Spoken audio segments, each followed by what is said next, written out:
बाणी गुरु गुरु है वाणी,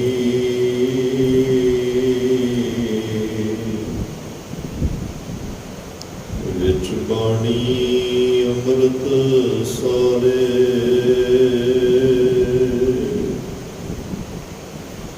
गुरबाणी कहे सेवक जन माने,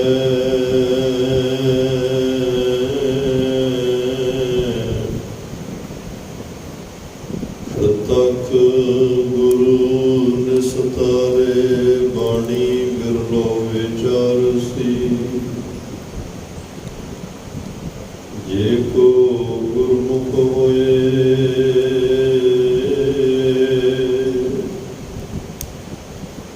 एह बाणी महापुरख की, निज घर वासा होए, तेरे कवन कवन गुण कह कह गावा, तू साहिब गुणी निधना,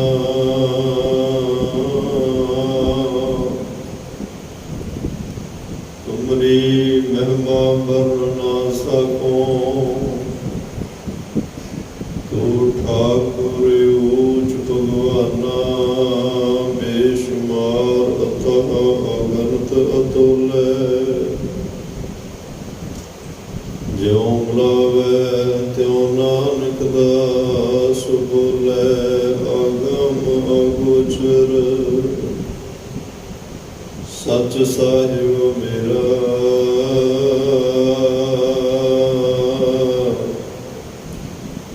नानक बोले बुलाया तेरा।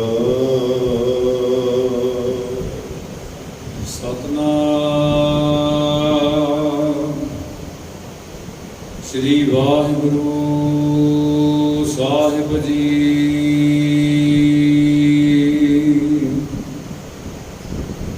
जगत उदाहरण नव निधान,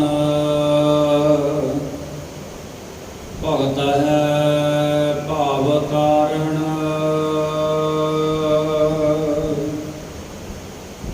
अमृत बूंद हर नाम, विष की बिख निवारण,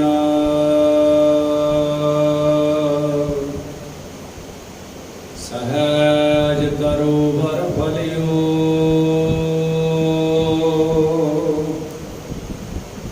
ज्ञान अमृत फल लागी,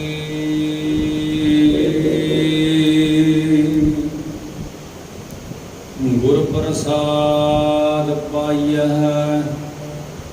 धन ते जन बट भागी,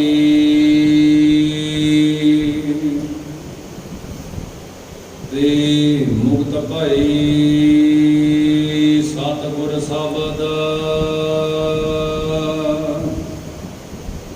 मन गुर परचा पाया,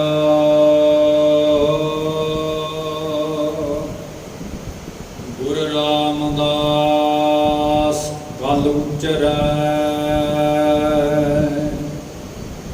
तै शब्द निशान बजाया,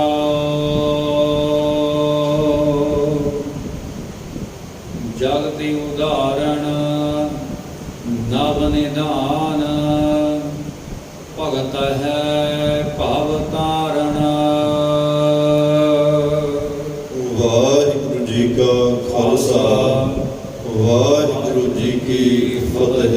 परम सत्कार ते सन्मानियो चवर छत्र तखत दे मालिक, जुगो जुग अटल सर्व साझे वालदा दे पैगंबर, दीन दुनी दे राखे, मनुखता दे सांझे रहबर, गुरदा गद्दी ते सुहायमान, धन धन धन साहिब श्री गुरु ग्रंथ साहिब जी महाराज, तिन्हां दी अपार किरपा बख्शिश रहमत दा सदका आप सर्वात्माई पाई ਗੁਰਦੁਆਰਾ ਸਿੰਘ ਸ਼ਹੀਦਾਂ ਵਿਖੇ ਇਸ ਪਾਕ ਪਵਿੱਤਰ ਸਥਾਨ ਦੇ ਉੱਪਰ ਅੰਮ੍ਰਿਤ ਵੇਲੇ ਦੇ ਦੀਵਾਨਾਂ ਦੀ ਹਾਜ਼ਰੀ ਭਰ ਰਹੇ ਹੋ। ਵਡਭਾਗੇ ਹੋ, ਧੰਦਾ ਦੇ ਯੋਗ ਹੋ। ਸਤਿਗੁਰਾਂ ਨੇ ਮਹਾਨ ਕਿਰਪਾ ਕਰਕੇ ਰੱਬੀ ਗੁਰਬਾਣੀ ਦੇ ਨਿਤਨੇਮ ਪੜ੍ਹਨ ਸੁਣਨ ਦਾ ਸੁਭਾਗ ਸਮਾਂ ਬਖਸ਼ਿਆ। ਆਸਾ ਜੀ ਕੀ ਵਾਰ ਦੇ ਸੰਪੂਰਨ ਕੀਰਤਨ ਆਪ ਜੀ ਨੇ ਭਾਵਨਾ ਸਹਿਤ ਸਰਵਣ ਕੀਤੇ ਹਨ। ਉਪਰੰਤ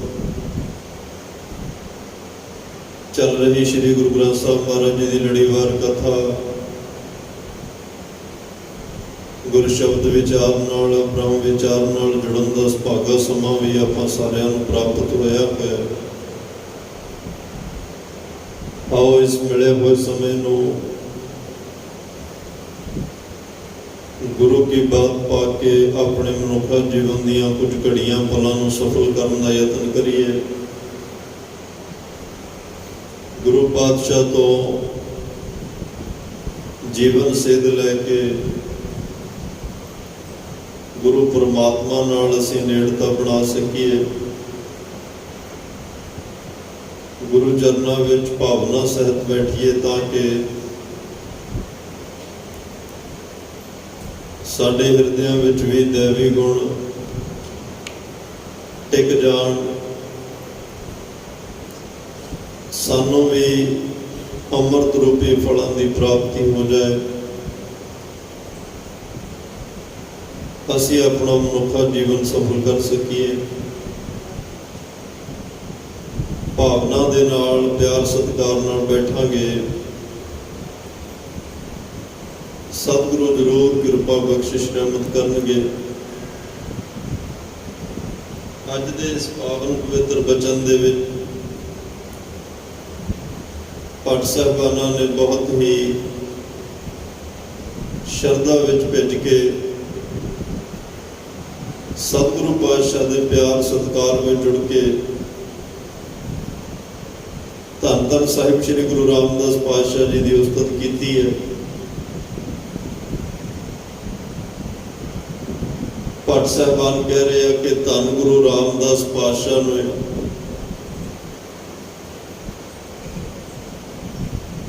ਜਿਸ ਸ਼ਬਦ ਨੂੰ ਧੰਨ ਗੁਰੂ ਨਾਨਕ ਸਾਹਿਬ ਨੇ ਕਿਹਾ ਸੀ, ਸ਼ਬਦ ਗੁਰੂ ਸੁਰਤ ਤੁਰ ਚੇਲਾ, ਉਸ ਸ਼ਬਦ ਦਾ ਨਗਾਰਾ ਵਜਾਇਆ। ਨਗਾਰੇ ਦੀ ਆਵਾਜ਼ ਬੜੀ ਦੂਰ ਤੱਕ ਜਾਂਦੀ ਹੈ, ਪਰ ਉਸ ਨਗਾਰੇ ਦੀ ਆਵਾਜ਼ ਦੀ ਸੀਮਾ ਪੈ ਕੋਈ ਹੱਦਬੰਦੀ ਹੈ। ਜਿੰਨਾ ਮਰਜ਼ੀ ਜ਼ੋਰ ਨਾਲ ਲਾਊਡ ਸਪੀਕਰਾਂ ਵਿੱਚ ਵਜਾਈਏ, ਪਰ ਫਿਰ ਵੀ ਉਹਦੀ ਆਵਾਜ਼ ਜਾਣ ਦੀ ਸੀਮਾ ਪੈ। ਪਰ ਜਿਸ ਸ਼ਬਦ ਦਾ ਡੰਗਾ, ਜਿਸ ਸ਼ਬਦ ਦਾ ਨਗਾਰਾ ਧੰਨ ਧੰਨ ਸਾਹਿਬ ਸ੍ਰੀ ਗੁਰੂ ਰਾਮਦਾਸ ਪਾਤਸ਼ਾਹ ਨੇ ਵਜਾਇਆ, ਉਸ ਸ਼ਬਦ ਦੀ ਗੂੰਜ ਚਾਰਾਂ ਕੁੰਡਾਂ ਤੱਕ ਪਹੁੰਚੀ, 9 ਖੰਡਾਂ ਤੱਕ ਪਹੁੰਚੀ, ਕਰੋੜਾਂ ਬ੍ਰਹਮੰਡਾਂ ਤੱਕ ਪਹੁੰਚੀ, ਪਾਤਾਲਾਂ ਵਿੱਚ ਪਹੁੰਚੀ ਤੇ ਆਕਾਸ਼ਾਂ ਵਿੱਚ ਪਹੁੰਚੀ। ਵੈਸੇ ਤਾਂ ਸਾਰੇ ਹੀ ਧਰਮ ਸ਼ਬਦ ਦੇ ਇਰਦ ਗਿਰਦ ਹੀ ਘੁੰਮਦੇ ਹਨ, ਕਿਉਂਕਿ ਇਹ ਸੰਸਾਰ ਦਾ ਮੁੱਢ ਵੀ ਸ਼ਬਦ ਕਰਕੇ ਹੀ ਹੈ, ਸੰਸਾਰ ਦੀ ਹੋਂਦ ਵੀ ਸ਼ਬਦ ਕਰਕੇ ਹੈ। ਸ਼ਬਦ ਤੋਂ ਮਨੁੱਖ ਦੂਰ ਹੋ ਵੀ ਨਹੀਂ ਸਕਦਾ। ਰੱਬ ਨੇ ਸੰਸਾਰ ਦੀ ਰਚਨਾ ਸ਼ਬਦ ਕਰਕੇ ਰਚੀ ਹੈ। ਮਨ ਨੂੰ ਹਰ ਵਕਤ ਸਹਾਰਾ ਸ਼ਬਦ ਦਾ ਹੀ ਹੁੰਦਾ ਹੈ। ਕਈ ਵਾਰ ਇਨਸਾਨ ਇਕੱਲਾ ਰਹਿਣ ਲੱਗ ਪਏ, ਡਿਪਰੈਸ਼ਨ ਦਾ ਮਰੀਜ਼ ਹੋ ਜਾਂਦਾ ਹੈ, ਪਰ ਜਦੋਂ ਆਲੇ ਦੁਆਲੇ ਸ਼ਬਦਾਂ ਦਾ ਤਾਂਤਾ ਲੱਗਿਆ ਰਹੇ, ਵੰਨ ਸੁਵੰਨੇ ਸ਼ਬਦ ਸੁਣਨ ਨੂੰ ਮਿਲਣ। ਜਿਹੋ ਜਿਹੇ ਦੇ ਮਨ ਦੀ ਮਾਨਸਿਕ ਅਵਸਥਾ ਹੈ, ਇਹਦਾ ਮਨ ਉਸੇ ਤਰ੍ਹਾਂ ਪਤੀਜਿਆ ਰਹਿੰਦਾ ਹੈ। ਕਈਆਂ ਦਾ ਮਨ ਜਿਹੜਾ ਹਰ ਵੇਲੇ ਗੁਰ ਸ਼ਬਦ ਸੁਣਨ ਨੂੰ ਕਰਦਾ ਹੈ, ਕੀਰਤਨ ਸੁਣਨ ਨੂੰ ਕਰਦਾ ਹੈ, ਕਥਾ ਸੁਣਨ ਨੂੰ ਕਰਦਾ ਹੈ, ਭਾਵ ਗੁਰੂ ਦੇ ਸ਼ਬਦ, ਪਰਮਾਤਮਾ ਦੇ ਸ਼ਬਦ ਸੁਣਨ ਨੂੰ ਮਨ ਕਰਦਾ ਰਹਿੰਦਾ ਹੈ। ਉਹਨਾਂ ਦਾ ਮਨ ਗੁਰ ਸ਼ਬਦ ਵਿਚਾਰ, ਗੁਰੂ ਦਾ ਕੀਰਤਨ, ਗੁਰੂ ਦੀ ਰੱਬੀ ਬਾਣੀ ਦੇ ਇਹ ਸ਼ਬਦ ਸੁਣ ਕੇ ਹੀ ਖੁਸ਼ ਹੋ ਜਾਂਦਾ ਹੈ। ਇਹ ਗੱਲ ਵੱਖਰੀ ਹੈ ਕਿ ਜਿੰਨਾ ਚੰਗਾ ਸਹਾਰਾ ਹੋਵੇਗਾ ਉਨਾ ਹੀ ਚੰਗਾ ਮਨ ਦਾ ਸੁਭਾਅ ਹੋ ਜਾਂਦਾ ਹੈ। ਫਿਰ ਇਹ ਡੋਲਦਾ ਵੀ ਨਹੀਂ। ਜਿਹੋ ਜਿਹੇ ਸ਼ਬਦਾਂ ਦਾ ਆਸਰਾ ਇਹਦੇ ਕੋਲ ਹੋਏਗਾ, ਸ਼ਬਦਾਂ ਵਿੱਚ ਤਾਕਤ ਹੋਏਗੀ, ਸ਼ਬਦਾਂ ਵਿੱਚ ਸਮਰੱਥਾ ਹੋਏਗੀ, ਸ਼ਬਦ ਆਪ ਅਡੋਲ ਹੋਣਗੇ, ਉਹਨਾਂ ਸ਼ਬਦਾਂ ਨਾਲ ਜੁੜ ਕੇ ਇਹ ਮਨ ਵੀ ਅਡੋਲ ਹੋ ਜਾਏਗਾ। ਮਨ ਨੂੰ ਵੀ ਹੌਸਲਾ ਮਿਲ ਜਾਏਗਾ। ਮਹਾਰਾਜ ਸਾਹਿਬ ਕਹਿੰਦੇ ਆ, ਜੋ ਮੰਦਰ ਕੋ ਥਾਮੈ ਥੰਮਨ, ਤਿਉ ਗੁਰ ਕਾ ਸ਼ਬਦ ਮਨਹਿ ਅਸਥੰਮਨ। ਜਿਵੇਂ ਇੱਕ ਇਮਾਰਤ ਨੂੰ ਥੰਮਾਂ ਨੇ ਥੰਮ ਕੇ ਰੱਖਿਆ ਹੋਇਆ ਹੈ, ਇਸੇ ਤਰ੍ਹਾਂ ਇਸ ਡੋਲਦੇ ਭਟਕਦੇ ਮਨ ਨੂੰ ਗੁਰੂ ਦੇ ਸ਼ਬਦ ਨੇ ਥੰਮ ਕੇ ਰੱਖਿਆ ਹੋਇਆ। ਜਿਹੜੇ ਇੰਨੀਆਂ ਵੱਡੀਆਂ ਸ਼ਹਾਦਤਾਂ ਦੇ ਗਏ, ਇੰਨੀਆਂ ਵੱਡੀਆਂ ਕੁਰਬਾਨੀਆਂ ਦੇ ਗਏ, ਆਰਿਆਂ ਥੱਲੇ ਵੀ ਅਡੋਲ, ਖੋਪਰ ਲਹਾ ਕੇ ਵੀ ਅਡੋਲ, ਬੰਦ ਕਟਾ ਕੇ ਵੀ ਅਡੋਲ, ਪਾਣੀ ਦੀਆਂ ਦੇਗਾਂ 'ਚ ਉਬਾਲੇ ਖਾ ਕੇ ਵੀ ਅਡੋਲ ਨੇ। ਜਿਹੜੀਆਂ ਸਿੱਖ ਧਰਮ ਦੀਆਂ ਮਹਾਨ ਸਤਿਕਾਰਯੋਗ ਭੈਣਾਂ ਮਾਤਾਵਾਂ ਆਪਣੇ ਬੱਚਿਆਂ ਦੇ ਤਨ ਦੇ ਟੁਕੜੇ ਕਰਾ ਕੇ ਗਲਾਂ 'ਚ ਹਾਰ ਪਵਾ ਕੇ ਵੀ ਅਡੋਲ ਨੇ। ਸਿੱਖ ਕੌਮ ਦਾ ਮਹਾਨ ਸੂਰਵੀਰ ਯੋਧਾ, ਸਿੱਖਾਂ ਦਾ ਪਹਿਲਾ ਬਾਦਸ਼ਾਹ ਬਾਬਾ ਬੰਦਾ ਸਿੰਘ ਬਹਾਦਰ ਆਪਣੇ ਸਪੁੱਤਰ ਦਾ ਕਲੇਜਾ ਮੂੰਹ ਵਿੱਚ ਪਵਾ ਕੇ ਵੀ ਜੇ ਅਡੋਲ ਗਏ, ਇਸੇ ਕਰਕੇ ਹੀ ਇਹ ਸਾਰੇ ਅਡੋਲ ਰਹੇ ਆ, ਕਿਉਂਕਿ ਇਹਨਾਂ ਕੋਲੇ ਗੁਰ ਸ਼ਬਦ ਸੀ। ਗੁਰ ਸ਼ਬਦ ਕਰਕੇ ਅਡੋਲ ਨੇ। ਤਾਂ ਹੀ ਗੁਰੂ ਅਮਰਦਾਸ ਪਾਤਸ਼ਾਹ ਨੇ ਕਿਹਾ, ਸ਼ਬਦੋ ਤਾਂ ਗਾਵੋ ਹਰੀ ਕੇ ਰਾਗ, ਮਨ ਜਿਨੀ ਵਸਾਇਆ। ਹਰੀ ਦਾ ਸ਼ਬਦ ਗਾਉਣ ਦੇ ਨਾਲ ਆਪੇ ਹੀ ਸੁਰਤ ਵਿੱਚ, ਸੁਰਤ ਦੇ ਅੰਦਰ ਜਿੱਥੇ ਵਿਕਾਰ ਖਤਮ ਹੋ ਜਾਂਦੇ ਆ, ਜਿੱਥੇ ਵਾਸ਼ਨਾਵਾਂ ਖਤਮ ਹੋ ਜਾਂਦੀਆਂ ਨੇ, ਭਟਕਣਾ ਖਤਮ ਹੋ ਜਾਂਦੀ ਹੈ, ਉੱਥੇ ਸੁਰਤ ਅੰਦਰ ਸ਼ਬਦ ਦਾ ਨਿਵਾਸ ਹੋ ਜਾਂਦਾ ਹੈ। ਜਿਸ ਨਾਲ ਸੁਰਤ ਸ਼ਬਦ ਭਵ ਸਾਗਰ ਤਰੀਐ, ਨਾਨਕ ਨਾਮ ਬਖਾਣੈ, ਇਹ ਅਵਸਥਾ ਬਣ ਜਾਂਦੀ ਹੈ। ਗੁਰਸਿੱਖੀ ਅੰਦਰ ਸ਼ਬਦ ਦੀ ਕਮਾਈ ਹੀ ਭਗਤੀ ਹੈ। ਤਾਂ ਹੀ ਮਹਾਰਾਜ ਸਾਹਿਬ ਨੇ ਕਿਹਾ, ਇੱਕ ਸ਼ਬਦ ਮੇਰਾ ਪ੍ਰਾਨ ਵਸਤ ਹੈ, ਬਹੁਤ ਜਨਮ ਨਾ ਆਵਾ। ਸ਼ਬਦ ਦੀ ਬੜੀ ਮਹਾਨਤਾ ਹੈ। ਤਾਂ ਹੀ ਸਤਿਗੁਰੂ ਪਾਤਸ਼ਾਹ ਨੇ ਸੰਸਾਰ ਨੂੰ ਦੇਹੀ ਦੀ, ਸਰੀਰ ਦੀ ਪੂਜਾ ਚੋਂ ਕੱਢ ਕੇ ਸ਼ਬਦ ਨਾਲ ਜੋੜਿਆ ਸੀ। ਉਸ ਦਿਨ ਸੰਸਾਰ ਦੇ ਉਸ ਵਿਪਰਵਾਦੀ ਲਾਣੇ ਨੂੰ ਬੜੀ ਗਹਿਰੀ ਚੋਟ ਲੱਗੀ ਸੀ। ਉਹਨਾਂ ਦੇ ਮਨ ਨੂੰ ਬੜਾ ਦੁੱਖ ਲੱਗਿਆ ਸੀ। ਜਿਹੜੇ ਹੁਣ ਤੱਕ ਕੰਨ ਵਿੱਚ ਸਿੱਖਿਆ ਦੇਣ ਲੱਗੇ ਇਹ ਗੱਲ ਕਹਿ ਦਿੰਦੇ ਸਨ, ਗੁਰ ਬ੍ਰਾਹਮਣ ਥੀਆ, ਕਿ ਮੈਂ ਤੈਨੂੰ ਧਰਮ ਧਾਰਨ ਕਰਵਾਇਆ, ਅੱਜ ਤੋਂ ਬਾਅਦ ਤੇਰੇ ਲਈ ਤੇਰਾ ਗੁਰੂ ਮੈਂ। ਕੋਈ ਦਾਨ ਕਰਨਾ ਤੂੰ ਮੈਨੂੰ ਕਰਨਾ, ਕੋਈ ਦਾਨ ਦਕਸ਼ਨਾ ਦੇਣੀ ਆ ਉਹ ਮੈਨੂੰ ਦੇਣੀ ਹੈ, ਕੋਈ ਕੱਪੜਾ ਦੇਣਾ ਉਹ ਵੀ ਮੈਨੂੰ ਦੇਣਾ। ਈਵਨ ਕਿ ਤੇਰੇ ਲਈ ਮੇਰੇ ਤੋਂ ਉੱਪਰ ਹੁਣ ਕੋਈ ਰੱਬ, ਕੋਈ ਗੁਰੂ, ਕੋਈ ਪੈਗੰਬਰ, ਕੋਈ ਅਵਤਾਰ ਕੁਝ ਵੀ ਨਹੀਂ। ਮੈਂ ਤੈਨੂੰ ਦੁਨੀਆ ਦੇ ਸਾਹਮਣੇ ਇਸੇ ਕਰਕੇ ਜਦੋਂ ਉਹ ਜਨੇਊ ਦੀ ਰਸਮ ਕਰਾਉਂਦੇ ਆ ਨਾ, ਇੱਕ ਵਿਆਹ ਜਿੰਨਾ ਮਾਹੌਲ ਮਾਹੌਲ ਰਚਿਆ ਜਾਂਦਾ ਹੈ। ਰਿਸ਼ਤੇਦਾਰ ਅੰਗ ਸਾਕ ਸਭ ਨੂੰ ਬੁਲਾਇਆ ਜਾਂਦਾ ਹੈ। ਕੋਹੇ ਬੱਕਰਾ ਨੇ ਨਖਾਇਆ, ਬੱਕਰਿਆਂ ਵਰਗੇ ਇਹੋ ਜਿਹੇ ਮਾਸ ਤਿਆਰ ਕੀਤੇ ਜਾਂਦੇ। ਧਰਮ ਦੀ ਸ਼ੁਰੂਆਤ ਹੋ ਰਹੀ ਹੈ ਤੇ ਪਕਵਾਨ ਕਿਹੋ ਜਿਹੇ ਤਿਆਰ ਹੋ ਰਹੇ। ਇੱਕ ਬੜਾ ਵੱਡਾ ਭੰਡਾਰਾ ਕਰਕੇ ਬੜੇ ਵੱਡੇ ਇਕੱਠ ਦੇ ਵਿੱਚ ਚੌਂਕੀ ਦੇ ਉੱਪਰ ਬਿਠਾ ਕੇ ਸਾਰਿਆਂ ਦੇ ਸਾਹਮਣੇ ਇਸ ਰਸਮ ਨੂੰ ਅਦਾ ਕੀਤਾ ਜਾਂਦਾ ਹੈ। ਜਿਹਨੇ ਧਰਮ ਧਾਰਨ ਕੀਤਾ, ਜਿਵੇਂ ਇਹਨਾਂ ਦੇ ਵਿੱਚ ਜਨੇਊ ਪਾਉਣ ਦੀ, ਜਿਹੜੇ ਜਨੇਊ ਵੀ ਅਲੱਗ-ਅਲੱਗ ਨੇ, ਧਰਮ ਖੱਤਰੀ ਬ੍ਰਾਹਮਣ ਸੂਦ ਵੈਸ ਲਈ ਅਲੱਗ-ਅਲੱਗ ਹੈ, ਉਹਨਾਂ ਦੇ ਪਾਉਣ ਦੀ ਰੁੱਤ ਵੀ ਅਲੱਗ-ਅਲੱਗ ਹੈ ਔਰ ਉਹਨਾਂ ਦੇ ਜਨੇਊਆਂ ਦੀ ਕਿਸਮ ਵੀ ਅਲੱਗ-ਅਲੱਗ ਹੈ। ਕਿਸੇ ਦਾ ਸੂਤ ਦਾ ਬਣਿਆ, ਕਿਸੇ ਦਾ ਭੇਡ ਦੀ ਉੱਨ ਦਾ ਬਣਿਆ, ਕਿਸੇ ਦੀ ਮੰਜੇ ਦੀ ਸਣ ਜਿਹਨੂੰ ਬਾਣ ਕਹਿੰਦੇ ਆ ਉਹ ਬਣਿਆ ਹੋਇਆ। ਹੁਣ ਗਰਮੀ ਦੇ ਵਿੱਚ ਜਨੇਊ ਕਿੰਨਾ ਤੰਗ ਕਰਦਾ ਹੋਵੇਗਾ, ਤੇ ਸ਼ੂਦਰ ਔਰ ਇਸਤਰੀ ਵਾਸਤੇ ਕੋਈ ਜਨੇਊ ਨਹੀਂ ਹੈ।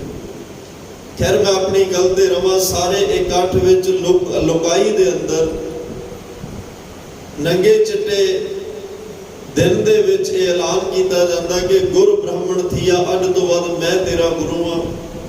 ਇੱਕ ਸਦੀਆਂ ਤੋਂ ਪਰੰਪਰਾ ਚੱਲੀ ਆ ਰਹੀ ਸੀ। ਲੋਕ ਸਹਿਮੇ ਹੋਏ ਸਨ, ਲੋਕ ਡਰੇ ਹੋਏ ਸਨ। ਲੋਕ ਧਰਮ ਦੇ, ਧਾਰਮਿਕ ਲੋਕਾਂ ਦੀ ਜੋ ਆਵਾਜ਼ ਆਉਂਦੀ ਉਹਨੂੰ ਬੜੇ ਡਰ ਔਰ ਸਹਿਮ ਦੇ ਨਾਲ ਸੁਣਦੇ, ਮੰਨਦੇ, ਕਮਾਉਂਦੇ ਨੇ, ਕਿਉਂਕਿ ਮਨ ਵਿੱਚ ਧਰਮ ਦੇ ਨਾਂ ਤੇ ਡਰ ਇੰਨਾ ਪੈਦਾ ਕੀਤਾ। ਜਦ ਕਿ ਧਰਮ ਤਾਂ ਉਹ ਹੁੰਦਾ ਜਿਹੜਾ ਹਰ ਤਰ੍ਹਾਂ ਦਾ ਡਰ ਮਨ ਵਿੱਚੋਂ ਕੱਢਦਾ। ਗੁਰੂ ਪਰਮਾਤਮਾ ਦਾ ਉਹ ਹੁੰਦਾ ਜਿਹੜਾ ਆਪਣੇ ਨਾਲ ਜੋੜ ਕੇ ਸਾਰੇ ਭੈ, ਸਾਰੇ ਡਰ ਖਤਮ ਕਰ ਦੇ। ਉਹ ਕੈਸਾ ਧਰਮ, ਉਹ ਕੈਸਾ ਗੁਰੂ ਜਿਹੜੇ ਨੂੰ ਧਾਰਨ ਕਰਕੇ ਮਨ ਵਿੱਚ ਡਰ ਹੋਰ ਵੱਧ ਜਾਏ। ਲੇਕਿਨ ਇਹ ਇਸ ਦੇਸ਼ ਦੀ ਬਦਕਿਸਮਤੀ, ਇੱਥੇ ਲੋਕ ਧਾਰਮਿਕ ਤੌਰ ਤੇ ਬੜੇ ਡਰੇ ਤੇ ਸਹਿਮੇ ਹੋਏ ਨੇ ਤੇ ਇੱਕ ਸ਼ਖਸੀ ਪੂਜਾ ਦੇ ਵਿੱਚ ਲੱਗੇ ਹੋਏ ਨੇ। ਉਸ ਤੋਂ ਪਹਿਲਾਂ ਕੋਈ ਅੱਗ ਦੀ ਪੂਜਾ ਕਰ ਰਿਹਾ ਸੀ, ਕੋਈ ਦਰਖਤਾਂ ਦੀ ਪੂਜਾ ਕਰ ਰਿਹਾ ਸੀ, ਕੋਈ ਕਾਦਰ ਦੀ, ਕੁਦਰਤ ਦੇ ਵੱਖੋ ਵੱਖਰੇ ਤਰੀਕਿਆਂ ਨਾਲ ਇਹਦੀ ਪੂਜਾ ਕਰ ਰਿਹਾ ਹੈ। ਲੋਕਾਂ ਨੂੰ ਜਿਹੋ ਜਿਹੀ ਧਰਮ ਦੀ ਤਸਵੀਰ, ਰੱਬ ਦੀ ਤਸਵੀਰ ਦਿਖਾਈ ਗਈ, ਦਿਖਾਇਆ ਗਿਆ ਕਿ ਰੱਬ ਇਹੋ ਜਿਹਾ, ਰੱਬ ਐਵੇਂ ਮਿਲਦਾ ਹੈ। ਭੋਲੇ ਭਾਲੇ ਲੋਕ ਵਿਚਾਰੇ ਧਾਰਮਿਕ ਲੋਕਾਂ ਦੀਆਂ ਗੱਲਾਂ ਸੁਣ ਕੇ ਰੱਬ ਨੂੰ ਉਵੇਂ ਹੀ ਕਮਾਉਣ ਲੱਗ ਪਏ, ਰੱਬ ਨੂੰ ਉਵੇਂ ਧਿਆਉਣ ਲੱਗ ਪਏ, ਰੱਬ ਨੂੰ ਉਸੇ ਤਰੀਕੇ ਮਨਾਉਣ ਲੱਗ ਪਏ। ਪਰ ਇਹਨਾਂ ਤਰੀਕਿਆਂ ਵਿੱਚ ਰੱਬ ਮਿਲ ਜਾਏ, ਇਹੋ ਜਿਹੇ ਕਰਮ ਕਾਂਡ ਕਰਨ ਦੇ ਨਾਲ ਰੱਬ ਮਿਲ ਜਾਏ, ਜੇ ਕੋਲ ਗੁਰ ਸ਼ਬਦ ਨਹੀਂ, ਰੱਬ ਦੇ ਘਰ ਦੀ ਸੋਝੀ ਨਹੀਂ, ਗਿਆਨ ਨਹੀਂ, ਤਾਂ ਮਹਾਰਾਜ ਸਾਹਮਣੇ ਸਪਸ਼ਟ ਕਰ ਦਿੱਤਾ, ਸਭ ਫੋਕਟ ਨਿਸ਼ਚੋ ਕਰਮ। ਇਹ ਸਾਰੇ ਕਰਮ ਭਾਈ ਫੋਕਟ ਨੇ। ਜੇ ਤੇਰੇ ਕੋਲੇ ਰੱਬੀ ਗਿਆਨ ਨਹੀਂ, ਰੱਬ ਦਾ ਕੋਈ ਉਪਦੇਸ਼ ਨਹੀਂ, ਉਹਦੇ ਘਰ ਦਾ ਸਹੀ ਤੇ ਸੌਖਾ ਰਸਤਾ ਨਹੀਂ, ਫਿਰ ਇਹ ਅੰਧ ਵਿਸ਼ਵਾਸ ਵਿੱਚ ਪੈ ਕੇ, ਭੁਲੇਖਿਆਂ ਵਿੱਚ ਪੈ ਕੇ, ਭਰਮਾਂ 'ਚ ਪੈ ਕੇ ਜਿਹੜੇ ਧਰਮ ਦੇ ਕੰਮ ਕਰ ਰਹੇ ਹੈ, ਇਹ ਤੇਰੇ ਸਭ ਫੋਕਟ ਨੇ। ਕੀਮਤੀ ਸਮਾਂ ਵੀ ਖਰਾਬ ਹੋ ਰਿਹਾ ਹੈ, ਆਰਥਿਕ ਪੱਖ ਤੇ ਕਮਜ਼ੋਰ ਹੋ ਰਿਹਾ ਹੈ, ਤੇਰੀ ਮਾਨਸਿਕਤਾ ਬੌਨੀ ਹੋ ਰਹੀ ਹੈ, ਛੋਟੀ ਹੋ ਰਹੀ ਹੈ, ਸੁੰਗੜ ਰਹੀ ਹੈ। ਤੇਰਾ ਮਾਨਸਿਕ ਜਿਹੜਾ ਸੰਤੁਲਨ ਉਹ ਵਿਗੜਦਾ ਜਾ ਰਿਹਾ ਹੈ।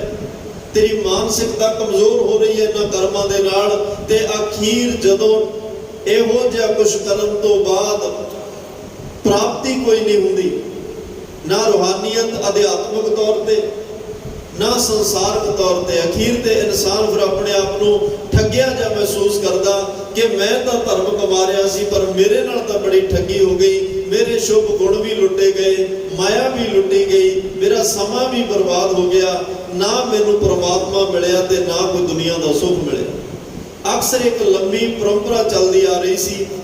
ਲੋਕਾਂ ਦੇ ਸਾਹਮਣੇ ਇੱਕ ਦੇਹ ਨੂੰ, ਇੱਕ ਸਰੀਰ ਨੂੰ ਗੁਰੂ ਬਣਾ ਕੇ ਰੱਖਿਆ ਗਿਆ ਤੇ ਸੰਸਾਰ ਦੇ ਲੋਕ ਵਿਚਾਰੇ ਜਿਵੇਂ ਜਿਹੋ ਜਿਹਾ ਉਪਦੇਸ਼ ਸੁਣਿਆ ਉਹ ਜਿਹਾ ਉਹਨਾਂ ਨੇ ਸੁਣ ਕੇ ਮੰਨ ਕੇ ਉਹਦੇ ਪਿੱਛੇ ਚੱਲ ਪਏ।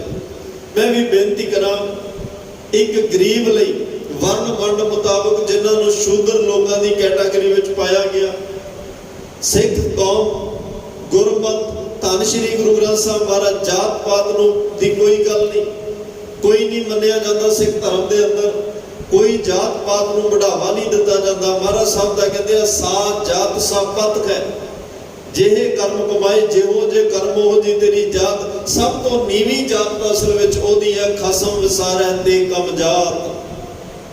ਜਿਹਨੇ ਗੁਰੂ ਪਰਮਾਤਮਾ ਨੂੰ ਬੁਲਾ ਦਿੱਤਾ, ਸਭ ਤੋਂ ਨੀਵੀਂ ਜਾਤ ਮਹਾਰਾਜ ਸਾਹਿਬ ਕਹਿੰਦੇ ਉਹਦੀ ਹੈ। ਅੱਗੇ ਜਾਤ ਨਾ ਜੋਰ ਹੈ, ਅੱਗੇ ਜੀਓ ਨਵੇਂ ਭਾਈ, ਅੱਗੇ ਜਾਤਾਂ ਦੇ ਜ਼ੋਰ ਨਹੀਂ ਚੱਲਦੇ, ਅੱਗੇ ਗੋਤਾਂ ਦੇ ਜ਼ੋਰ ਨਹੀਂ ਚੱਲਦੇ, ਅੱਗੇ ਵੱਡੇ ਖਾਨਦਾਨਾਂ ਦੇ ਜ਼ੋਰ ਨਹੀਂ ਚੱਲਦੇ, ਅੱਗੇ ਰਾਜਨੀਤੀਆਂ ਦੇ ਜ਼ੋਰ ਨਹੀਂ ਚੱਲਦੇ। ਅੱਗੇ ਜੀਓ ਨਵੇਂ ਤਾਂ ਨਵੇਂ ਲੋਕਾਂ ਨਾਲ ਮੱਥਾ ਲੱਗਣਾ ਹੈ। ਉੱਥੇ ਤਾਂ ਸੱਚੋ ਹੀ ਸੱਚ ਨਿਬੜੈ, ਚੁਣ ਵੱਖ ਕੱਢੇ ਜਜਮਾਲਿਆ।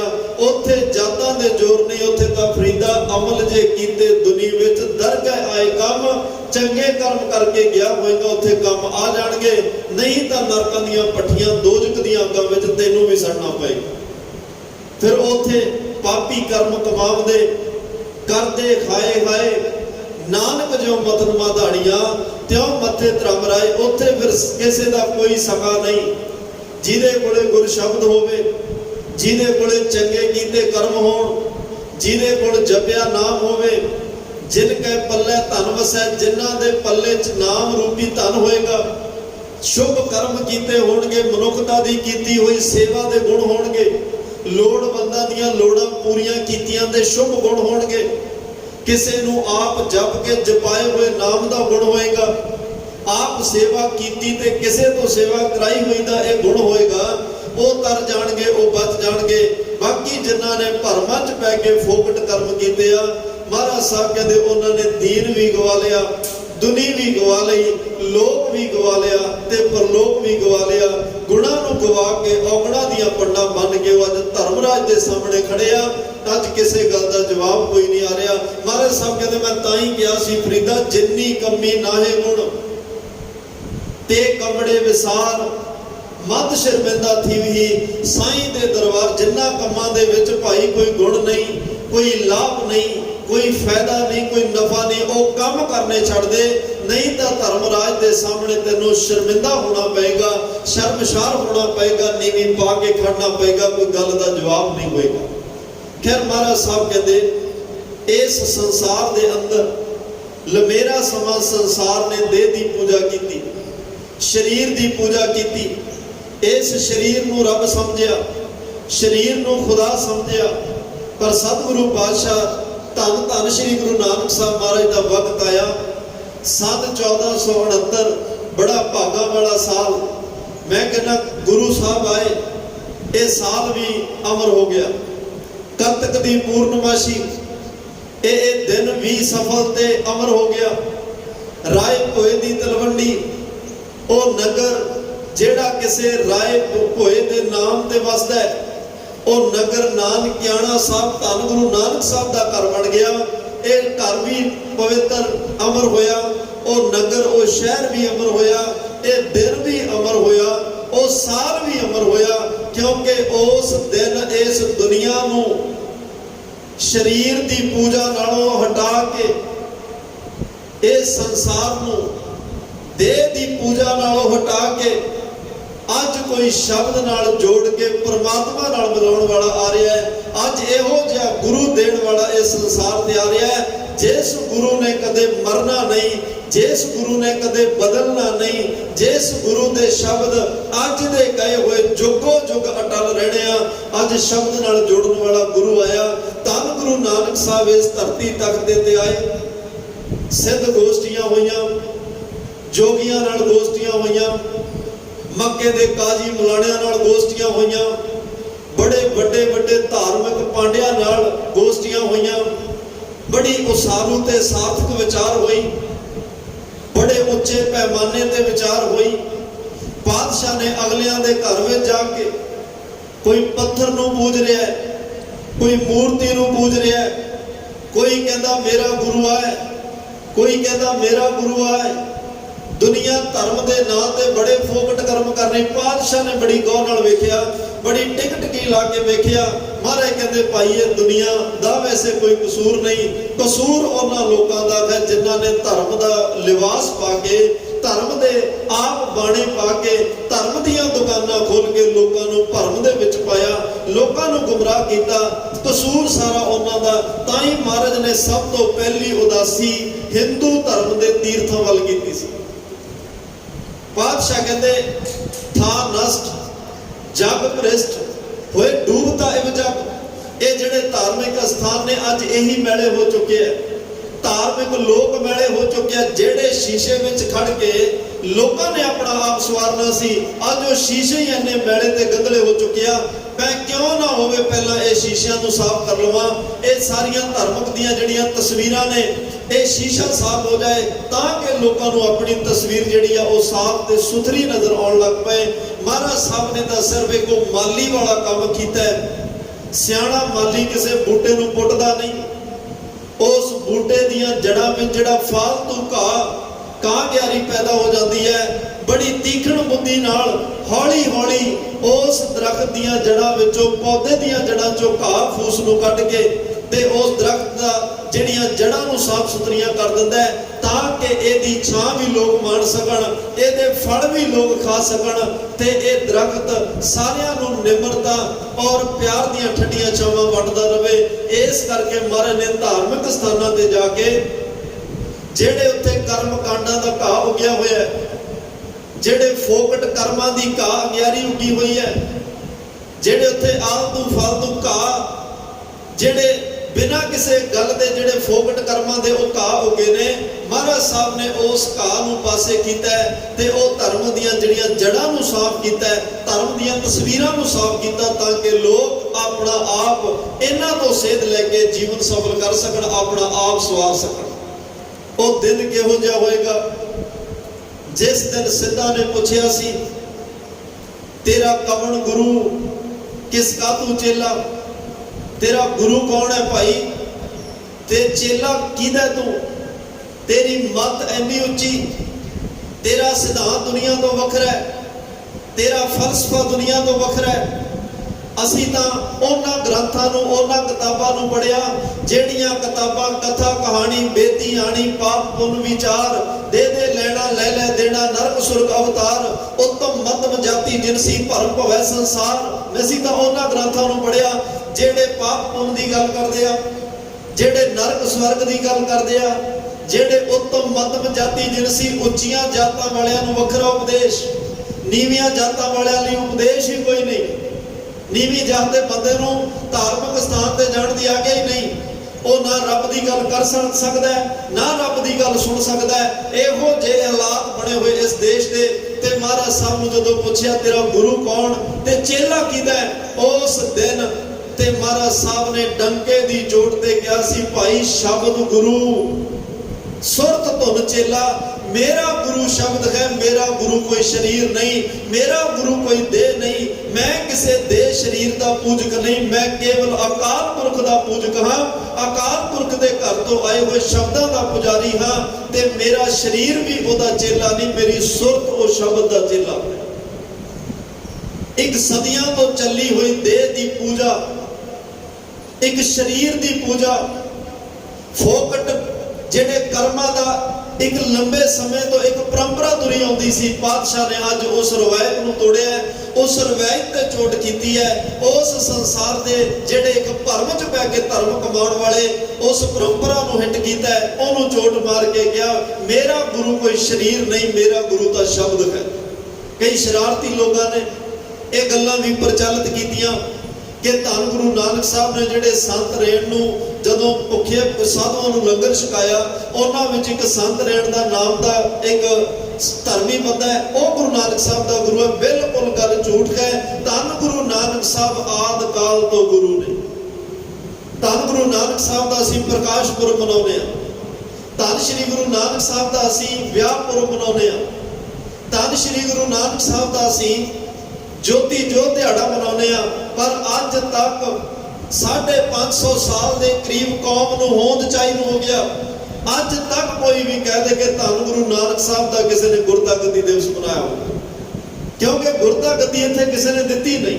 ਉਹ ਆਦ ਕਾਲ ਤੋਂ ਗੁਰੂ ਨੇ, ਪਰਮਾਤਮਾ ਦੇ ਘਰ ਤੋਂ ਗੁਰੂ ਬਣ ਕੇ ਆਏ ਨੇ। ਤਾਂ ਹੀ ਤਾਂ ਭਾਈ ਗੁਰਦਾਸ ਸਾਹਿਬ ਨੇ ਕਿਹਾ ਬਾਬਾ ਪੈਦਾ ਸੱਚਖੰਡ ਨੌ ਨਿਤ ਨਾਮ ਗਰੀਬੀ ਪਾਈ। ਧੰਨ ਗੁਰੂ ਨਾਨਕ ਸਾਹਿਬ ਸੱਚਖੰਡ 'ਚ ਗਏ ਆ, परमात्मा दे घर गया, परमात्मा तो सब कुछ लेके आया, परमात्मा दे घर चो लिया के खुले भंडारियां में दुनिया नूं वरता दिता। खैर मैं जिहड़ी बेनती कर लग्या, अज गुरु रामदास पातशाह लई भट्ट कल जी कह रहा, महाराज धन गुरु रामदास जीओ, तुसी शब्द दा निशान, निशान दे अर्थ हुंदे आ नगारा, तुसी शब्द दा नगारा वजाया जेड़ा चौहां कुंटां विच सुनाई दिता। तुसी शब्द दा ऐसा नगारा वजाया जेड़ा 9 खंडां ते ब्रह्मंडां में सुनाई दिता। तुसी शब्द दे एहो जी नगारे ते चोट कीती जेड़ा पातालां विच सुनाई दिता, जेड़ा आकाशां विच सुनाई दिता, जेड़ा जोगियां नूं सुनाई दिता, जेड़ा सिद्धां नूं सुनाई दिता, जेड़ा पीरां ते फकीरां नूं सुनाई दिता। तुसी डंके दी चोट ते दुनिया नूं कह दिता मेरा शब्द गुरु है ते मेरी सुरत ओदा चेला। शब्द गुरु सुरत धुन चेला।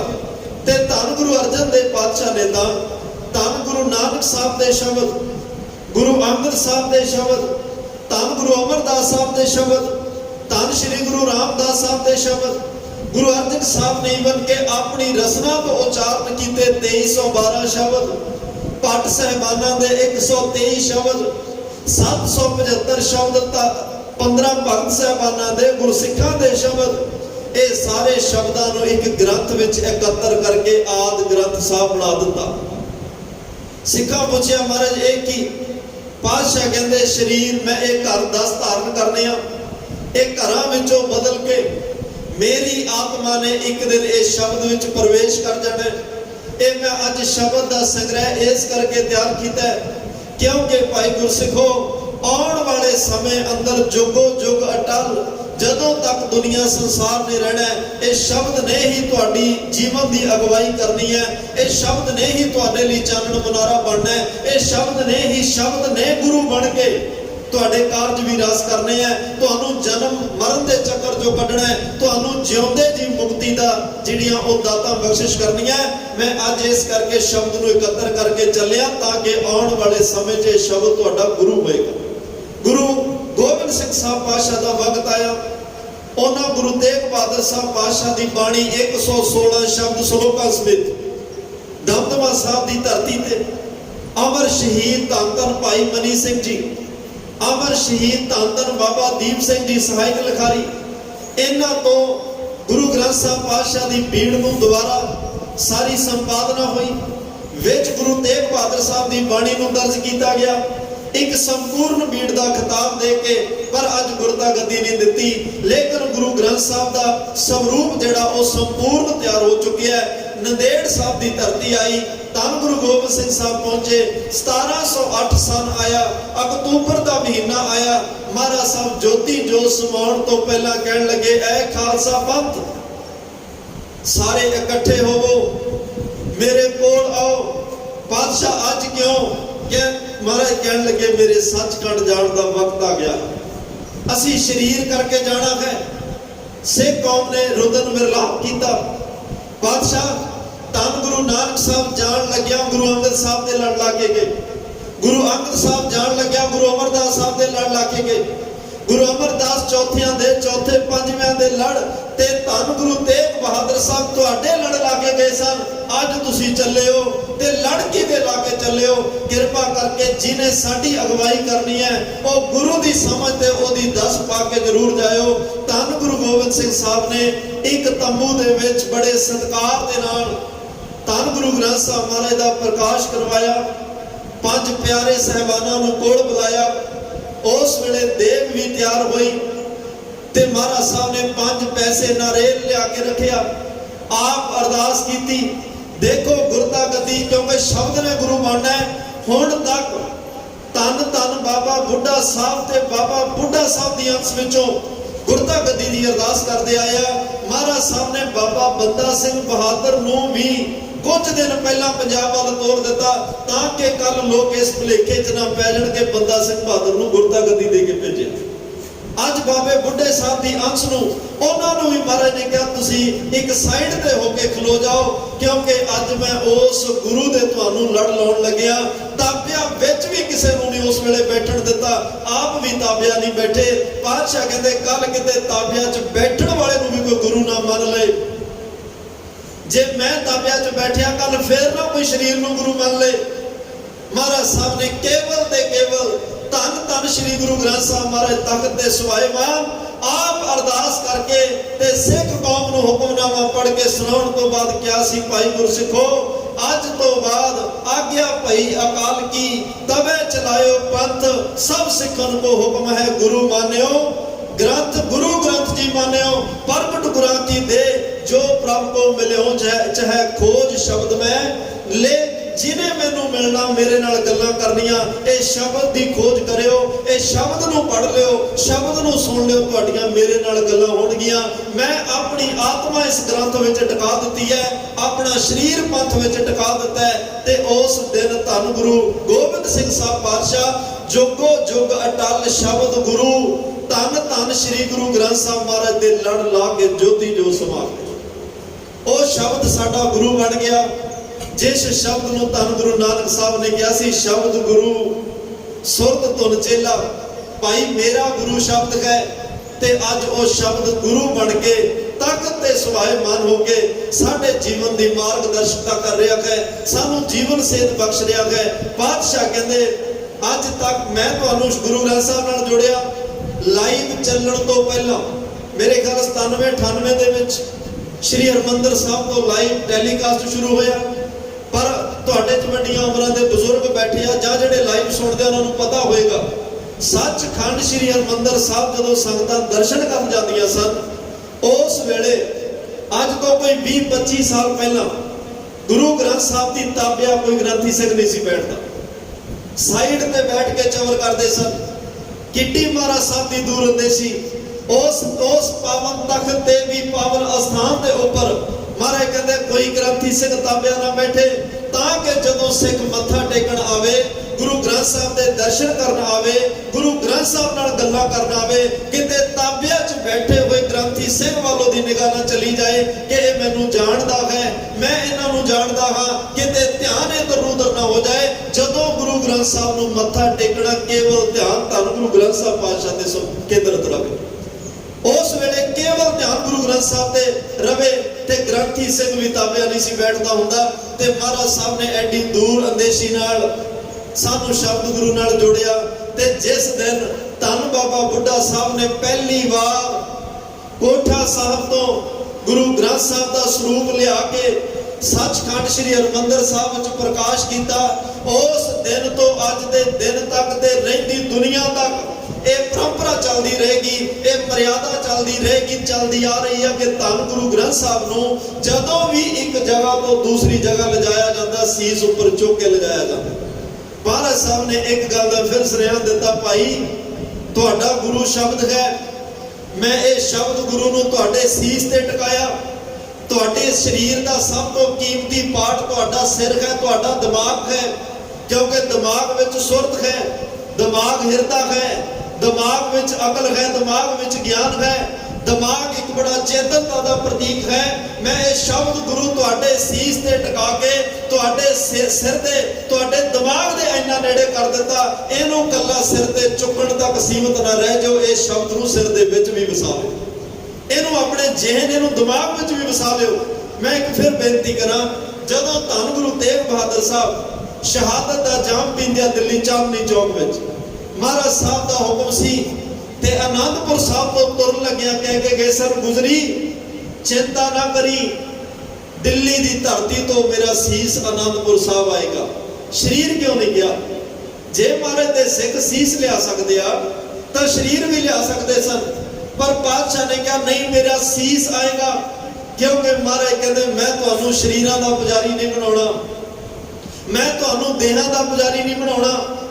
इको एक वाहिद धन गुरु तेग बहादुर साहब ऐसे गुरु आ जिन्हां दे शरीर दा 2 बार संस्कार होया। शरीर दा संस्कार लखी शाह बनजारा करदा है, ते महाराज साहब दा सीस बाबा जैता साहब ते दिल्ली दी धरती तो 5 पड़ाव करदे आनंदपुर साहब लैके पहुंच दिया।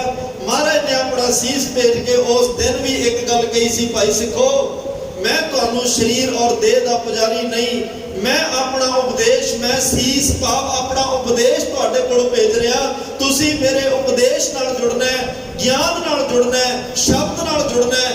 ਗਿਆਨ ਵੀ, ਸ਼ਬਦ ਵੀ, ਉਪਦੇਸ਼ ਵੀ ਇਹ ਸੀਸ ਵਿੱਚ ਵਸਦੇ ਨੇ, ਤਾਂ ਮੈਂ ਆਪਣਾ ਸੀਸ ਭੇਜਿਆ, ਭਾਵ ਆਪਣਾ ਉਪਦੇਸ਼ ਭੇਜਿਆ। ਕੱਲ ਮੇਰੇ ਸਰੀਰ ਨਾਲ ਨਾ ਕੋਈ ਜੁੜੇ, ਮੇਰੇ ਗੁਰ ਸ਼ਬਦ ਤੇ ਉਪਦੇਸ਼ ਨਾਲ ਜੁੜਨਾ। ਕਿੰਨੀ ਦੂਰ ਅੰਦੇਸ਼ੀ ਹੈ। ਇੱਕ ਵਾਰ ਕਹਿੰਦੇ ਨੇ ਇਸਲਾਮ ਧਰਮ ਸਾਡੇ ਨਾਲੋਂ ਕੁਛ ਅੱਗੇ ਹੈ, ਸ਼ਬਦ ਦੀ ਗੱਲ ਕਰਦੇ ਆ, ਪਰ ਉਹਨਾਂ ਨੇ ਅੱਜ ਤੱਕ ਸੱਲਲ ਅਹਿਵਾਲਮ ਸੱਲਲ ਮੁਹੰਮਦ ਸਾਹਿਬ ਦੀ ਤਸਵੀਰ ਕੋਈ ਨਹੀਂ ਬਣਾਈ। ਉਹ ਕਹਿੰਦੇ ਨਹੀਂ, ਸ਼ਬਦਾਂ ਵਿੱਚੋਂ ਤੁਸੀਂ ਮੁਹੰਮਦ ਸਾਹਿਬ ਨੂੰ। ਇੱਕ ਵਾਰ ਉਹਨਾਂ ਦੀ ਧਰਮ ਸੰਬੰਧੀ ਸਤਿਕਾਰਯੋਗ ਬੀਬੀ ਆਇਸ਼ਾ, ਕੁਝ ਇਸਲਾਮ ਧਰਮ ਦੇ ਜਿਹੜੇ ਸਿਆਣੇ ਦਾਨੇ ਆਲਮ ਫਾਜ਼ਲ ਲੋਕ ਸਨ, ਉਹਨਾਂ ਇਕੱਠਿਆਂ ਹੋ ਕੇ ਇੱਕ ਵਿਉਂਤ ਕੀਤੀ ਕਿ ਕਿਉਂ ਨਾ ਹੋਵੇ ਸਾਡੇ ਪੀਰ, ਸਾਡੇ ਮਹਿਰਮ, ਸਾਡੇ ਰਹਿਬਰ, ਸਾਡੇ ਰਸੂਲ ਮੁਹੰਮਦ ਸਾਹਿਬ ਦੀ ਤਸਵੀਰ ਬਣਾਈ ਜਾਵੇ। ਕਿਹਨੂੰ ਪੁੱਛੀਏ ਕਿਵੇਂ ਦੇ ਸਾਨੂੰ? ਕਹਿੰਦੇ ਸਭ ਤੋਂ ਨੇੜਤਾ ਉਹਨਾਂ ਦੀ ਧਰਮ ਪਤਨੀ ਤੇ ਬੀਬੀ ਆਇਸ਼ਾ ਨੇ ਮਾਣੀ। ਆਪਾਂ ਉਹਨਾਂ ਕੋਲ ਚੱਲ ਕੇ ਪੁੱਛਦੇ ਉਹਨਾਂ ਦੇ ਨੈਣ ਨਕਸ਼ ਕਿਹੋ ਜਿਹੇ ਸਨ, ਉਹਨਾਂ ਦਾ ਕੱਦ ਬੁੱਧ ਕਿਹੋ ਜਿਹਾ, ਉਹ ਵੇਖਣ ਨੂੰ ਕਿਹੋ ਜਿਹਾ, ਤਾਂ ਕਿ ਅਸੀਂ ਤਸਵੀਰ ਬਣਾ ਸਕੀਏ। ਤਸਵੀਰ ਤੋਂ ਦਰਸ਼ਨ ਕਰਿਆ ਕਰਾਂਗੇ। ਜਦੋਂ ਉਸ ਬੀਬੀ ਆਇਸ਼ਾ ਨੂੰ ਪੁੱਛਣ ਵਾਸਤੇ ਗਏ ਕਿ ਮੁਹੰਮਦ ਸਾਹਿਬ ਦੇ ਨੈਣ ਨਕਸ਼ ਦੱਸੋ, ਅਸੀਂ ਉਹਨਾਂ ਦੀ ਮੂਰਤ ਤਸਵੀਰ ਬਣਾਉਣੀ ਚਾਹੁੰਦੇ ਹਾਂ, ਕੁਝ ਹੋਰ ਚਿੱਤਰਕਾਰਾਂ ਨੂੰ ਨਾਲ ਲਿਆ। ਬੀਬੀ ਆਇਸ਼ਾ ਨੇ ਖੁਸ਼ ਹੋਣ ਦੀ ਬਜਾਏ ਨਾਰਾਜ਼ਗੀ ਨਾਲ ਕਿਹਾ ਸੀ ਉਹ ਕਿਹੜੇ ਚੱਕਰਾਂ 'ਚ ਪੈ ਗਏ, ਕਿਹੜੇ ਰਾਹਾਂ ਤੇ ਤੁਰ ਪਏ। ਸਾਡਾ ਧਰਮ ਤਸਵੀਰਾਂ ਦੀ ਪੂਜਾ ਨੂੰ ਨਹੀਂ ਮੰਨਦਾ। ਤੁਸੀਂ ਮੁਹੰਮਦ ਸਾਹਿਬ ਦੇ ਜਿਹੜੇ ਕੁਰਾਨ ਮਜੀਦ ਵਿੱਚ ਸ਼ਬਦ ਨੇ, ਉਹਨਾਂ ਸ਼ਬਦਾਂ ਵਿੱਚੋਂ ਮੁਹੰਮਦ ਸਾਹਿਬ ਦੇ ਦਰਸ਼ਨ ਕਰੋ, ਉਹਨਾਂ ਦੇ ਉਪਦੇਸ਼ ਵਿੱਚੋਂ ਮੁਹੰਮਦ ਸਾਹਿਬ ਦੇ ਦਰਸ਼ਨ ਕਰੋ। ਮੁਹੰਮਦ ਸਾਹਿਬ ਤਸਵੀਰਾਂ ਵਿੱਚ ਨਹੀਂ ਆਉਂਦਾ, ਉਹ ਤਸਵੀਰਾਂ ਵਿੱਚ ਨਹੀਂ ਹੈ, ਉਹ ਸ਼ਬਦਾਂ ਵਿੱਚ ਬੈਠਾ ਹੈ। ਤੇ ਸਾਡੇ ਵੀ ਗੁਰੂ ਸਾਹਿਬਾਨ ਸਾਨੂੰ ਇਹੀ ਕਹਿ ਕੇ ਗਏ ਨੇ, ਭਾਈ ਸਿੱਖੋ, ਕਿਸੇ ਗੁਰੂ ਨੇ ਨਹੀਂ ਕਿਹਾ ਮੇਰੀ ਤਸਵੀਰ ਕੋਲ ਰੱਖੀ ਮੈਂ ਤੇਰੇ ਕੰਮ ਆਵਾਂਗਾ, ਮੇਰੀ ਫੋਟੋ ਸੰਭਾਲ ਕੇ ਰੱਖੀ ਮੈਂ ਤੇਰੇ ਕੰਮ ਆਵਾਂਗਾ। ਦਸੇ ਗੁਰੂ ਸਾਹਿਬਾਨਾਂ ਨੇ ਇਹੀ ਕਿਹਾ ਮੇਰਾ ਬਚਨ ਕੋਲ ਰੱਖੀ, ਮੇਰੇ ਬਚਨ ਨਹੀਂ ਤੇਰੇ ਕੋਲ ਰਹਿਣਾ, ਸਦੀਵ ਤੇਰੇ ਨਾਲ ਰਹਿਣਾ। ਗੁਰ ਕਾ ਬਚਨ ਬਸੈ ਜੀ ਨਾਲੇ, ਜਲ ਨਹੀਂ ਡੂਬੈ ਤਸਕਰ ਨਹੀਂ ਲੈਵੈ, ਭਾਏ ਨਾ ਸਾਕੈ ਜਾਲੇ। ਭਾਈ ਮੈਂ ਤੈਨੂੰ ਸ਼ਬਦ ਦੇ ਕੇ ਚੱਲਿਆ, ਮੇਰਾ ਸ਼ਬਦ ਕੋਲ ਹੋਏਗਾ। ਸਮਝ ਲਈ ਦਸੇ ਪਾਤਸ਼ਾਹੀਆਂ ਤੇਰੇ ਅੰਗ ਸੰਗ ਨੇ, ਮੇਰਾ ਸ਼ਬਦ ਕੋਲ ਹੋਏਗਾ। ਇਹਨੂੰ ਚੋਰ ਚੁਰਾ ਨਹੀਂ ਸਕਦਾ, ਅੱਗ ਸਾੜ ਨਹੀਂ ਸਕਦੀ, ਪਾਣੀ ਡੋਬ ਨਹੀਂ ਸਕਦਾ। ਇਹ ਸ਼ਬਦ ਨੇ ਜਿਉਂਦੇ ਜੀ ਵੀ ਨਾਲ ਰਹਿਣਾ, ਮਰਨ ਤੋਂ ਬਾਅਦ ਵੀ ਤੇਰੇ ਨਾਲ ਰਹਿਣਾ। ਖੈਰ ਅੱਜ ਭੱਟ ਸਾਹਿਬਾਨ ਕਹਿ ਰਿਹਾ, ਧੰਨ ਗੁਰੂ ਰਾਮਦਾਸ ਪਾਤਸ਼ਾਹ ਨੇ ਸ਼ਬਦ ਦਾ ਨਗਾਰਾ ਵਜਾਇਆ, ਜਿਹੜਾ 4 ਕੁੰਡਾਂ ਤੇ 9 ਖੰਡਾਂ ਵਿੱਚ ਸੁਣਿਆ। ਤੇ ਅੱਜ ਦੁਨੀਆ ਸ਼ਬਦ ਦੇ ਪਿੱਛੇ, ਸ਼ਬਦ ਨੂੰ ਗੁਰੂ ਮੰਨ ਕੇ ਚੱਲੀ ਹੈ। ਅੱਜ ਦੇ ਇਸ ਪਾਵਨ ਵਚਨ ਵਿੱਚ ਕੀ ਉਪਦੇਸ਼ ਬਖਸ਼ ਰਹੇ ਹਨ? ਧੰਨ ਗੁਰੂ ਰਾਮਦਾਸ ਪਾਤਸ਼ਾਹ ਦੇ ਚਰਨਾਂ ਵਿੱਚ ਧਿਆਨ ਜੋੜੀਏ, ਧੰਨ ਗੁਰੂ ਅਮਰ ਰਾਮਦਾਸ ਮਹਾਰਾਜ ਨੂੰ ਨਮਸਕਾਰ ਕਰੀਏ। ਨੇਤਰ ਬੰਦ ਕਰਕੇ ਮਹਾਰਾਜ ਸਾਹਿਬ ਨੂੰ ਆਪਣੇ ਅੰਤਰ ਆਤਮੇ ਦਰਸ਼ਨ ਕਰਨ ਦੀ ਕੋਸ਼ਿਸ਼ ਕਰੋ, ਤਾਂ ਕਿ ਸਾਡਾ ਵੀ ਸੁਰਤ ਕਰਕੇ ਮੱਥਾ ਗੁਰੂ ਰਾਮਦਾਸ ਨੂੰ ਟੇਕ ਜਾਏ। ਆਓ ਭੱਟ ਸਾਹਿਬਾਨ ਧੰਨ ਗੁਰੂ ਰਾਮਦਾਸ ਸਾਹਿਬ ਦੀ ਉਸਤਤ ਵਿੱਚ ਕੀ ਕਹਿ ਰਹੇ ਨੇ, ਮਨ ਚਿਤ ਬਿਰਤੀਆਂ ਇਕਾਗਰ ਕਰਕੇ ਸਰਵਣ ਕਰੀਏ ਜੀ। ਜਗਤਿ ਉਦਾਹਰਣ ਨਵ ਨਿਦਾਨ, ਭਗਤ ਹੈ ਭਾਵ ਤਾਰਣ। ਜਗਤ ਉਦਾਹਰਣ ਵਾਲਾ ਪਰਮਾਤਮਾ, ਨਵ ਨਿਦਾਨ, 9 ਨਿਧੀਆਂ ਦਾ ਖਜ਼ਾਨਾ ਪਰਮਾਤਮਾ, ਭਗਤਾਂ ਭਵਤਾਰਨ, ਭਗਤਾਂ ਨੂੰ ਤਾਰਨ ਵਾਲਾ ਜਿਹੜਾ ਪਰਮਾਤਮਾ ਹੈ, ਉਸ ਪਰਮਾਤਮਾ ਨਾਲ ਨੇੜਤਾ ਧੰਨ ਗੁਰੂ ਰਾਮਦਾਸ ਪਾਤਸ਼ਾਹ ਦੀ ਹੋ ਚੁੱਕੀ ਹੈ। ਉਸ ਪਰਮਾਤਮਾ ਵਿੱਚ ਧੰਨ ਗੁਰੂ ਰਾਮਦਾਸ ਸਾਹਿਬ ਅਭੇਦ ਹੋ ਚੁੱਕੇ ਹਨ। ਮ੍ਰਿਦ ਗੂੰਦ ਹਰ ਨਾਮ, ਬਿਸਕੀ ਬਿਖੈ ਨਿਵਾਰਣ। ਧੰਨ ਗੁਰੂ ਰਾਮਦਾਸ ਪਾਤਸ਼ਾਹ ਕੋਲ ਪਰਮਾਤਮਾ ਦੇ ਘਰੋਂ ਗੁਰੂ ਅਮਰਦਾਸ ਸਾਹਿਬ ਦੀ ਸੇਵਾ ਕਰਕੇ ਉਹ ਅੰਮ੍ਰਿਤ ਰੂਪੀ ਨਾਮ ਦੀ ਬੂੰਦ ਪ੍ਰਾਪਤ ਹੋਈ। ਉਹ ਅੰਮ੍ਰਿਤ ਰੂਪੀ ਬੂੰਦ ਇੱਕ ਸਾਗਰ ਬਣ ਗਈ, ਸਮੁੰਦਰ ਬਣ ਗਈ, ਜਿਹੜੀ ਧੰਨ ਗੁਰੂ ਰਾਮਦਾਸ ਪਾਤਸ਼ਾਹ ਦੇ ਗੁਣ ਹੈ। ਇਹ ਅੰਮ੍ਰਿਤ ਬੂੰਦ ਇੰਨੀ ਕੁ ਪਰਬਲ ਤੇ ਸਾਰਥਕ ਔਰ ਸਮਰੱਥ ਹੈ। ਮਹਾਰਾਜ ਸਾਹਿਬ ਕਹਿ ਰਿਹਾ, ਬਿਸ ਕੀ ਬਿਖੈ ਨਿਵਾਰਨ। ਬਿਸ ਦਾ ਅਰਥ ਹੈ ਵਿਸ਼ਵ, ਸੰਸਾਰ, ਦੁਨੀਆ।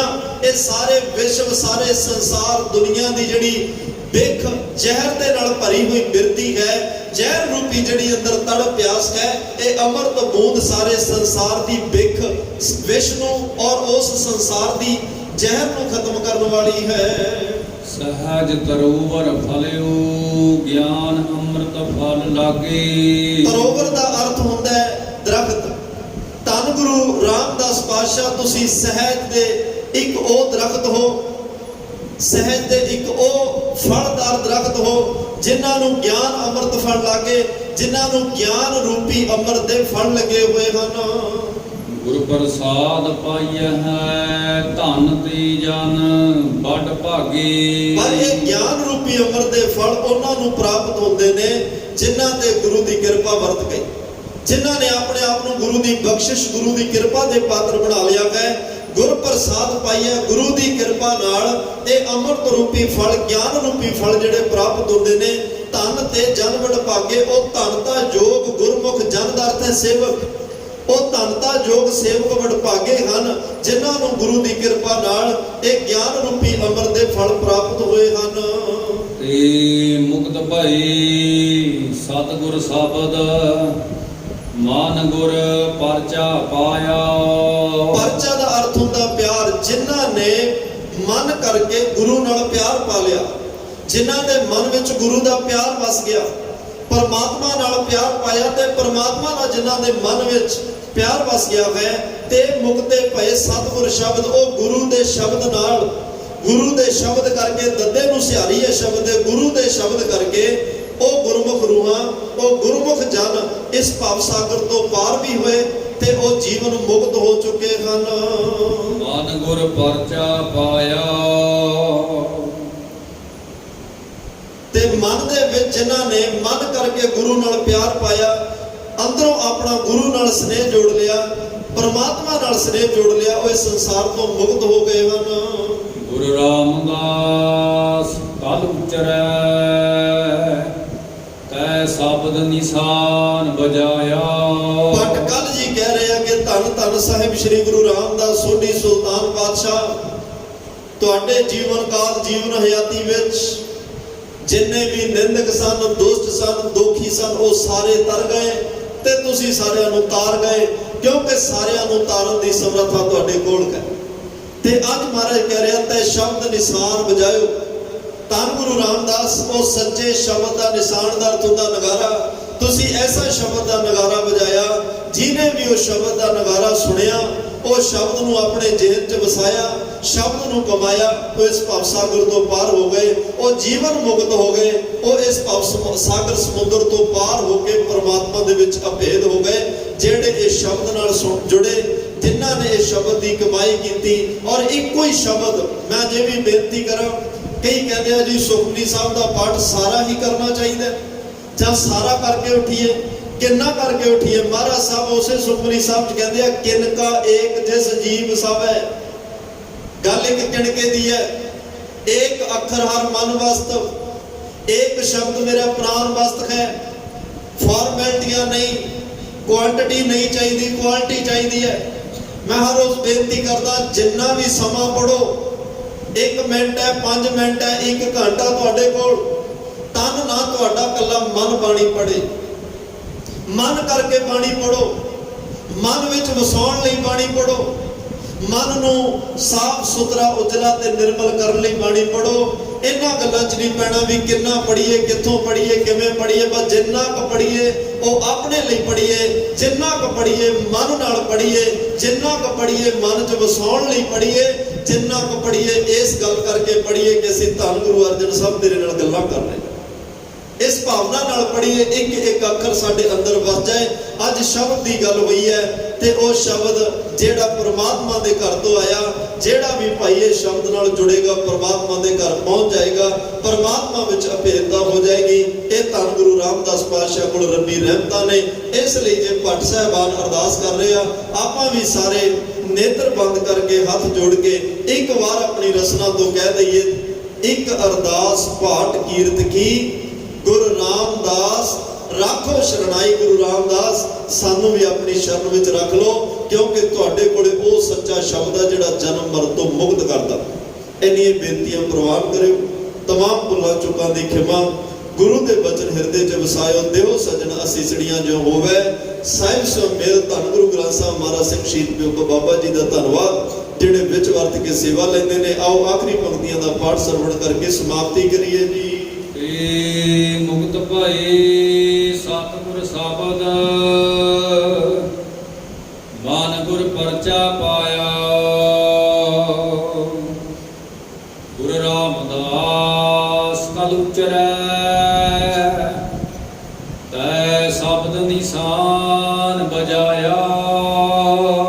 ਵਾਹਿਗੁਰੂ ਜੀ ਕਾ ਖਾਲਸਾ ਵਾਹਿਗੁਰੂ ਜੀ ਕੀ ਫਤਿਹ। ਆਨੰਦ ਸਾਹਿਬ ਰਾਮਕਲੀ ਮਹੱਲਾ ਤੀਜਾ। ਆਨੰਦ ਇੱਕ ਓੰਕਾਰ ਸਤਿਗੁਰ ਪ੍ਰਸਾਦ।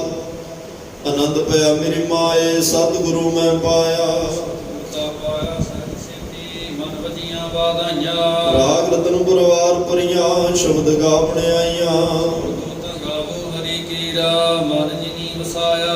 ਕਹਿ ਨਾਨਕ ਆਨੰਦ ਹੋਆ ਸਤਿਗੁਰੂ ਮੈਂ ਪਾਇਆ। ਏ